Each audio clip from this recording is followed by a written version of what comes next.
എൻ്റെ പേര് അശ്വിനി. ഇതെൻ്റെ ഹസ്ബൻഡ്, പേര് ബിബി. ഞങ്ങൾ കാലിക്കറ്റിൽ നിന്ന് വരുന്നു. ആദ്യം തന്നെ പരിശുദ്ധ അമ്മയ്ക്കും തിരുക്കുമാരനും കോടാനുകോടി നന്ദി അറിയിക്കുന്നു. ഞാനിവിടെ ഒരു നിയോഗം മാതാവിൻ്റെ അടുത്ത് പറഞ്ഞിട്ടുണ്ടായിരുന്നു, എൻ്റെ കല്യാണം നടക്കാൻ വേണ്ടിയിട്ട്. ഞാനിവിടെ 2022 ഉടമ്പടി എടുത്തത്.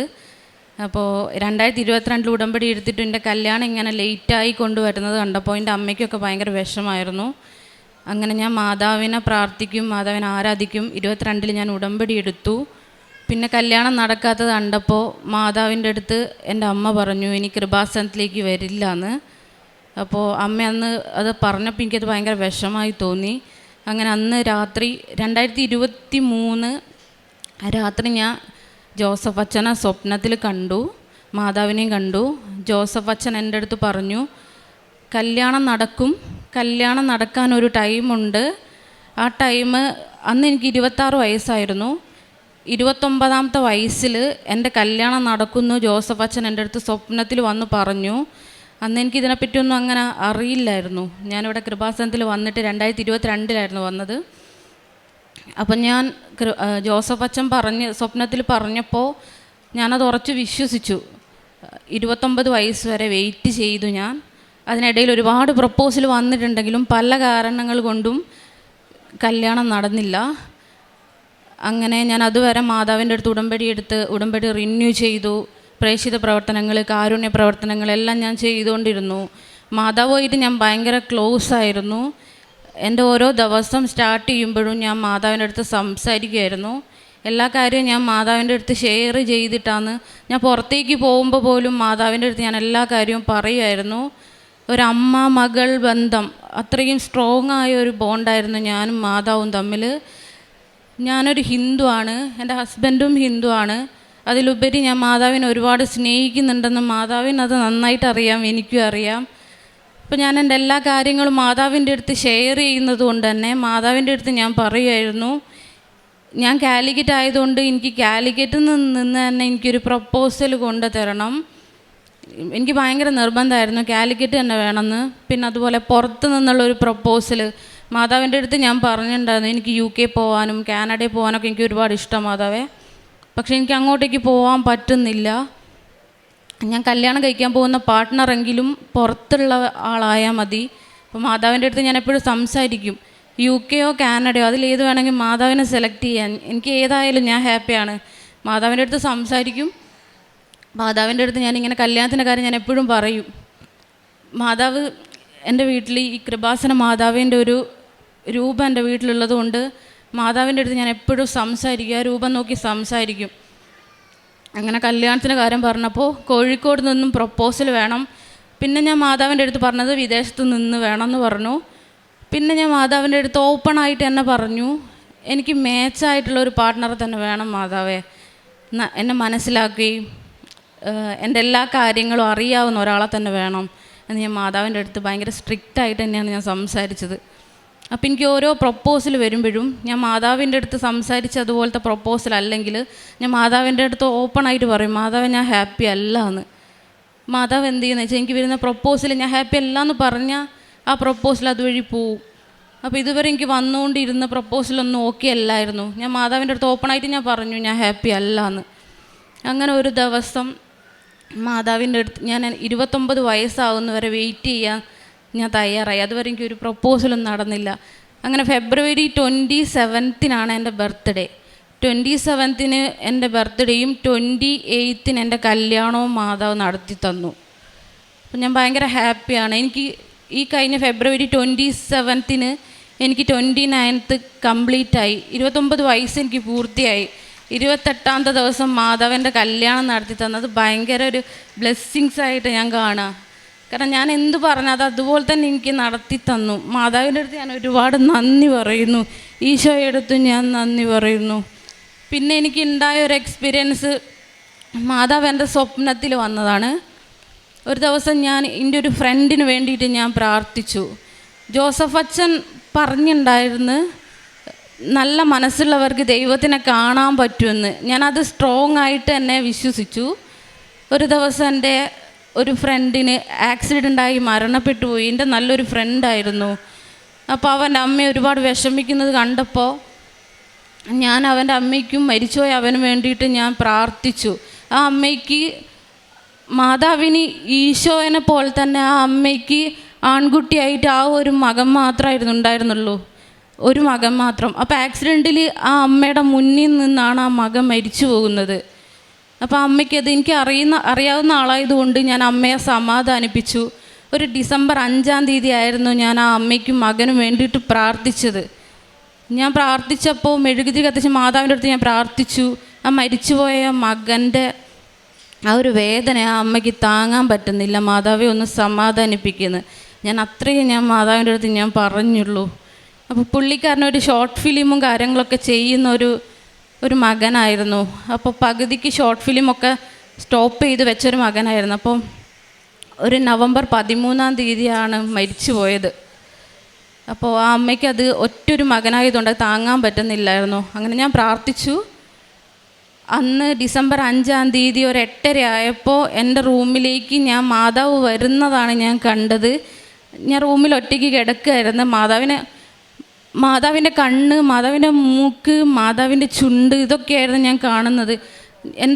ഞാൻ കാണുന്ന ആ ടൈമിൽ മാതാവ് ഭയങ്കര സുന്ദരിയായിരുന്നു. അപ്പം മാതാവ് എൻ്റെ അടുത്തേക്ക് വന്നു.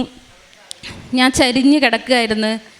അപ്പം മാതാവ് എൻ്റെ തല തൊട്ട് എൻ്റെ മുഖം വരെ തൊട്ട് തലോടുമായിരുന്നു. എനിക്ക് ആ ഒരു ഫീലിങ്സ് അറിയാൻ പറ്റി. എൻ്റെ ദേഹം മുഴുവനും കുളിരായിരുന്നു, ഭയങ്കര തണുപ്പായിരുന്നു. അപ്പം അന്ന് ആ വീട്ടിൽ ഞാനും അമ്മയും മാത്രമായിരുന്നു ഉണ്ടായിരുന്നുള്ളൂ, അച്ഛനും ബ്രദറും ഇല്ലായിരുന്നു. അപ്പം എനിക്കതറിയാൻ പറ്റി. മാതാവ് എന്നെ വന്ന് തൊട്ട് അനുഗ്രഹിച്ചിട്ട് പോയി.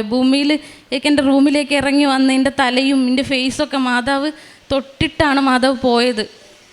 അപ്പോൾ എനിക്ക് മാതാവിനെ കാണാൻ പറ്റി. മാതാവ് എന്നെ വന്ന് തൊട്ട് അനുഗ്രഹിച്ച് ഒരു സന്തോഷമായിരുന്നു എൻ്റെ മൈൻഡ് മുഴുവനും. അപ്പോൾ എനിക്ക് ഭയങ്കര സന്തോഷം. മാതാവ് തൊട്ടല്ലോ, മാതാവ് തൊടുക എന്ന് പറഞ്ഞാൽ എല്ലാവരെയും തൊടണമെന്നില്ലല്ലോ. അപ്പോൾ എന്നെ വന്ന് തൊട്ടപ്പോൾ എനിക്കത് ഭയങ്കര ഒരു സന്തോഷമായിരുന്നു. അപ്പോൾ അങ്ങനെയാണ് ഞാൻ പിന്നെ മാതാവിനെ ഞാൻ കണ്ടത്. പിന്നെ എനിക്കുണ്ടായ എക്സ്പീരിയൻസ് എന്ന് പറയുന്നത്, ഞാൻ ഇതുപോലെ TV സ്ക്രീനിൽ ഈ സെയിം കൃപാസനം മാതാവ് എന്നെ നോക്കിയിട്ട് ക്ലാപ്പ് ചെയ്യുന്നതാണ് ഞാൻ കണ്ടത്. ഞാനത് കണ്ടിട്ട് ഒരു 1 മന്ത് അടുത്തായിട്ടേ ഉള്ളൂ. അപ്പോൾ അങ്ങനെ ഒരു സ്വപ്നം കണ്ടപ്പോൾ ഞാൻ ഭയങ്കര ഹാപ്പിയാണ്.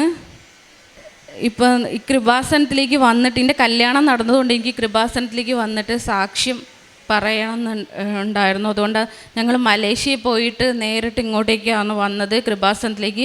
എനിക്ക് കല്യാണം കഴിഞ്ഞപ്പോൾ എൻ്റെ സന്തോഷം മാതാവിനെ അറിയിക്കണം എന്ന് എനിക്ക് അതിയായ ആഗ്രഹം ഉണ്ടായിരുന്നു. അങ്ങനെയാണ് ഞാനിവിടെ വന്ന് സാക്ഷ്യം പറയുന്നത്. മാതാവിനും ഈശോയ്ക്കും ഞാൻ ഒരുപാട് നന്ദി പറയുന്നു. കാരണം ഞാൻ പറയുന്ന ഓരോ കാര്യവും മാതാവ് എനിക്ക് സാധിച്ചു തരുന്നുണ്ട്. ഞാൻ ഉടമ്പടി ഉഴപ്പിയിട്ടുണ്ട്. ഉഴപ്പുമ്പോഴും മാതാവിൻ്റെ അടുത്ത് ഞാൻ ഓരോ സോറി പറയും. മാതാവേ സോറി. ഞാൻ അങ്ങനെയാണ് പോയിക്കൊണ്ടിരുന്നത്. എൻ്റെ ലൈഫിൽ നടക്കുന്ന എല്ലാ കാര്യവും മാതാവിനറിയാം, ഒന്നും അറിയാത്തതായിട്ടില്ല. ഞാൻ പുറത്തേക്ക് പോകുമ്പോഴും മാതാവിനെയും കൊണ്ട് കാശ് രൂപവും എൻ്റെ ബാഗിലിട്ടിട്ടാണ് ഞാൻ പുറത്തേക്ക് പോവുക. മാതാവിൻ്റെ അടുത്ത് ഞാൻ ഒരുപാട് നന്ദി അറിയിക്കുന്നു.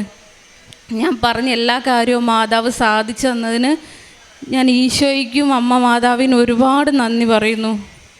പിന്നെ പ്രേക്ഷിത പ്രവർത്തനങ്ങൾ ഞാൻ ഉടമ്പടി എടുക്കുന്ന ഓരോ ടൈമിലും ഞാൻ കൃപാസനത്തിലെ പേപ്പർ കൊണ്ടുപോയിട്ട് എല്ലാ സ്ഥലങ്ങളിലും പോയിട്ട് ഞാൻ മാതാവിനെ പറ്റിയിട്ട് ഞാൻ പറയും. മാതാവിന് ഈശോനെ പറ്റിയിട്ട് ഞാൻ ഒരുപാട് കാര്യങ്ങൾ പറയും. അങ്ങനെ പേപ്പറുകൾ ഞാൻ എല്ലാവരുടെയും പോയി കൊടുക്കും. പിന്നെ കാരുണ്യ പ്രവർത്തനം ഞാൻ എല്ലാവർക്കും തെരുവിലിരിക്കുന്നവർക്കൊക്കെ ഞാൻ ഫുഡ് വാങ്ങിക്കൊടുക്കും. വീട്ടിൽ നിന്ന് ഫുഡ് ഉണ്ടാക്കി ഇലയിൽ പൊതിഞ്ഞ് പള്ളിക്ക് മുന്നിലും അവിടെ ഇവിടെയൊക്കെ നിൽക്കുന്ന എല്ലാ യാചകന്മാർക്കും കൊണ്ടുപോയിട്ട് ഭക്ഷണം കൊടുക്കും. അങ്ങനെയാണ് ഞാൻ കാരുണ്യ പ്രവർത്തനങ്ങൾ ചെയ്തുകൊണ്ടിരുന്നത്. ഈശോയ്ക്കും അമ്മയ്ക്കും ഞാൻ നന്ദി പറഞ്ഞ് ഞാനിവിടെ ഇത് അവസാനിപ്പിക്കുന്നു. തോബിത്തിൻ്റെ പുസ്തകം 8-ാം അധ്യായം 7-8 തിരുവചനങ്ങൾ. കർത്താവെ, ഞാനിവളെ സ്വീകരിക്കുന്നത് ജഡികമായ അഭിലാഷത്താലല്ല, നിഷ്കളങ്കമായ പ്രേമത്താലാണ്. അങ്ങയുടെ കാരുണ്യം എനിക്കുണ്ടാകണമേ. ഇവളോടൊത്ത് വാർദ്ധക്യത്തിലെത്തുന്നതിനെ അവിടുന്ന് എന്നെ അനുഗ്രഹിച്ചാലും. അശ്വിനി, ബിബി എന്ന ഈ മക്കൾ അവരുടെ വലിയ സന്തോഷവും അനുഗ്രഹവും ദൈവനാമം മഹത്വപ്പെടാൻ വേണ്ടി ഇവിടെ ഏറ്റുപറയുന്ന പ്രത്യക്ഷീകരണ സാക്ഷ്യമാണ് നാം കേട്ടത്. അശ്വിനി വിവാഹം നടക്കാതായപ്പോൾ സമയച്ചുരുക്കത്തിൻ്റെ അമ്മയോട് വന്ന് മാധ്യസ്ഥം അപേക്ഷിച്ച് പ്രാർത്ഥിച്ചപ്പോൾ അശ്വിനി ആഗ്രഹിച്ചതിലപ്പുറം വളരെ വലിയ അനുഗ്രഹങ്ങളാണ്, കൃപകളാണ് ഈ മകൾക്ക് ഇന്ന് പരിശുദ്ധ അമ്മയുടെ മധ്യസ്ഥതയിൽ ഈശോ നൽകിയിരിക്കുന്നത്. ഈ സാക്ഷ്യത്തിലൂടെ നമുക്ക് മനസ്സിലാകുന്നത് ഈശോ മത്തായിയുടെ സുവിശേഷം 5-ാം അധ്യായം 8-ാം തിരുവചനം പറയുന്നത് പോലെ ഹൃദയശുദ്ധിയുള്ളവർ ഭാഗ്യവാന്മാർ, അവർ ദൈവത്തെ കാണുമെന്നാണ് അഷ്ടഭാഗ്യങ്ങളിൽ ഈശോ നമ്മോട് അരുളി ചെയ്യുന്ന മലയിലെ പ്രസംഗത്തിൽ. അശ്വിനിയുടെ ആ ഹൃദയ ശുദ്ധിയെക്കുറിച്ച് പരിശുദ്ധ അമ്മ കണ്ടു കഴിഞ്ഞപ്പോൾ പരിശുദ്ധ അമ്മയോടുള്ള ഈ മകളുടെ കമ്മ്യൂണിക്കേഷൻ, പരിശുദ്ധ അമ്മയുടെ പ്രസൻസ്, സാമീപ്യം തൊട്ടനുഭവിക്കാനുള്ള ഒരു മഹാഭാഗ്യമെല്ലാം ഈ മകൾക്ക് ലഭിച്ചിരിക്കുകയാണ്. ഈശോയെ തൊട്ടു എന്ന് നാം ബൈബിളിൽ വായിച്ചെടുക്കുന്നത് രക്തസ്രാവക്കാരി സ്ത്രീയാണ്. ഒരുപാട് പേർ ഈശോയെ തൊട്ട് ഈശോയെ തിക്കിത്തിരക്കി സഞ്ചരിച്ചു കൊണ്ടിരിക്കുമ്പോൾ ഒരു സ്ത്രീ മാത്രം ഈശോയുടെ വസ്ത്രത്തിൻ്റെ വിളുമ്പിലൊന്ന് തൊടാൻ ആഗ്രഹിച്ചു. ഉടനെ ഈശോയിൽ നിന്ന് ശക്തി പ്രവഹിച്ചപ്പോൾ ഈശോ ചോദിച്ചു, എന്നെ തൊട്ടതാരാണെന്ന്. ആര് ഈശോയെ തൊട്ടാലും ഈശോ അറിയുന്നുണ്ട് എന്നുള്ളതാണ് നമുക്ക് ഈ ജീവിതത്തിലൂടെ തൊട്ടറിയേണ്ട ഒരു വലിയ ജീവിതാനുഭവം. അശ്വിനി പരിശുദ്ധ അമ്മയെ തൊട്ടു എന്നും പരിശുദ്ധ അമ്മ ഈ അശ്വിനിയെ തൊട്ടു എന്നത് മനസ്സിലാക്കാനും ആ പ്രസൻസ് എപ്പോഴും അനുഭവിച്ചു കൊണ്ടിരിക്കുവാനും അമ്മയോട് വളരെ ആത്മാർത്ഥമായി സംസാരിക്കുവാനും വളരെ കണ്ടീഷൻഡായിട്ടാണ് അശ്വിനി പരിശുദ്ധ അമ്മയോട് സംസാരിക്കുന്നത്. ചില പ്രപ്പോസലുകൾ വന്നപ്പോൾ എനിക്കിത് ഇഷ്ടപ്പെട്ടില്ല എന്ന് മാതാവിനോട് വളരെ ഭംഗിയായി, വളരെ ആത്മാർത്ഥമായി, വളരെ സ്ട്രോങ് ആയിട്ട് പറയാനുള്ള ഒരു ആത്മബന്ധം ഇന്ന് പരിശുദ്ധ അമ്മയുമായിട്ട് അശ്വിനിക്ക് ഉണ്ടാക്കുവാനുള്ള വലിയ കൃപ നൽകിയിരിക്കുകയാണ്. നമ്മുടെ എല്ലാ ജീവിതാവസ്ഥകളിലും എനിക്കിഷ്ടപ്പെട്ടതും എനിക്കിഷ്ടപ്പെടാത്തതും, അങ്ങനെ ഈശോയ്ക്ക് ഇഷ്ടപ്പെട്ടതും ഈശോയ്ക്ക് ഇഷ്ടപ്പെടാത്തതും കൂടി നമുക്ക് മനസ്സിലാകാനുള്ള കൃപയാണ് ഉടമ്പടിയിലൂടെ നമുക്ക് ലഭിക്കുന്നത്. ഇന്ന് ഇവരുടെ ഒരു വലിയ യാത്ര കഴിഞ്ഞ് ഈശോയ്ക്കും പരിശുദ്ധ അമ്മയ്ക്കും വളരെ സന്തോഷത്തോടുകൂടി ഈ വിവാഹ ദിവസത്തെക്കുറിച്ച് നന്ദി പറയാൻ ഇവരോട് എത്തിയിരിക്കുകയാണ്. ഇവരുടെ ഭാവിയിലും ഉടമ്പടിയിലായിരിക്കുമെന്നുള്ള വലിയ പ്രതിജ്ഞയോടുകൂടി ഇന്ന് ഈ മക്കൾ ഈ അൾത്താരയിൽ നിറങ്ങുമ്പോൾ വിവാഹപ്രായം കഴിഞ്ഞ് നിൽക്കുന്ന എല്ലാ മക്കളെയും ഈ ഉടമ്പടിയുടെ അവരുടെ നിയോഗങ്ങളിൽ നമുക്ക് ചേർത്ത് വയ്ക്കാം. ഒരുപാട് മക്കളാണ് വിവാഹത്തിനുള്ള നിയോഗങ്ങൾ എഴുതി പ്രാർത്ഥിക്കുന്നത്. അവരെയെല്ലാം പരിശുദ്ധ അമ്മയുടെ മധ്യസ്ഥതയിൽ ഈശോ അനുഗ്രഹിക്കട്ടെ എന്ന് നമുക്ക് പ്രാർത്ഥിച്ചുകൊണ്ട് അശ്വിനിക്കും ബിബിനും എല്ലാ അനുഗ്രഹ ആശീസ്സുകളും നേർന്നുകൊണ്ട് ഈശോയ്ക്കും പരിശുദ്ധ അമ്മയ്ക്കും നല്ല ഒരു കയ്യടി നൽകി സാക്ഷ്യം നമുക്ക് സമർപ്പിക്കാം. അത്യപൂർവ ദൈവാനുഭവങ്ങൾ ഇനി നിങ്ങൾക്കും സ്വന്തം. ഈ യൂട്യൂബ് ചാനൽ ഇതുവരെ സബ്സ്ക്രൈബ് ചെയ്തിട്ടില്ലെങ്കിൽ ഇപ്പോൾ തന്നെ സബ്സ്ക്രൈബ് ചെയ്യുക. ഈ വീഡിയോ ഇപ്പോൾ തന്നെ നിങ്ങളുടെ സുഹൃത്തുക്കൾക്ക് ഷെയർ ചെയ്തുകൊണ്ട് കർത്താവിൻ്റെ പ്രേക്ഷിതരാകുക.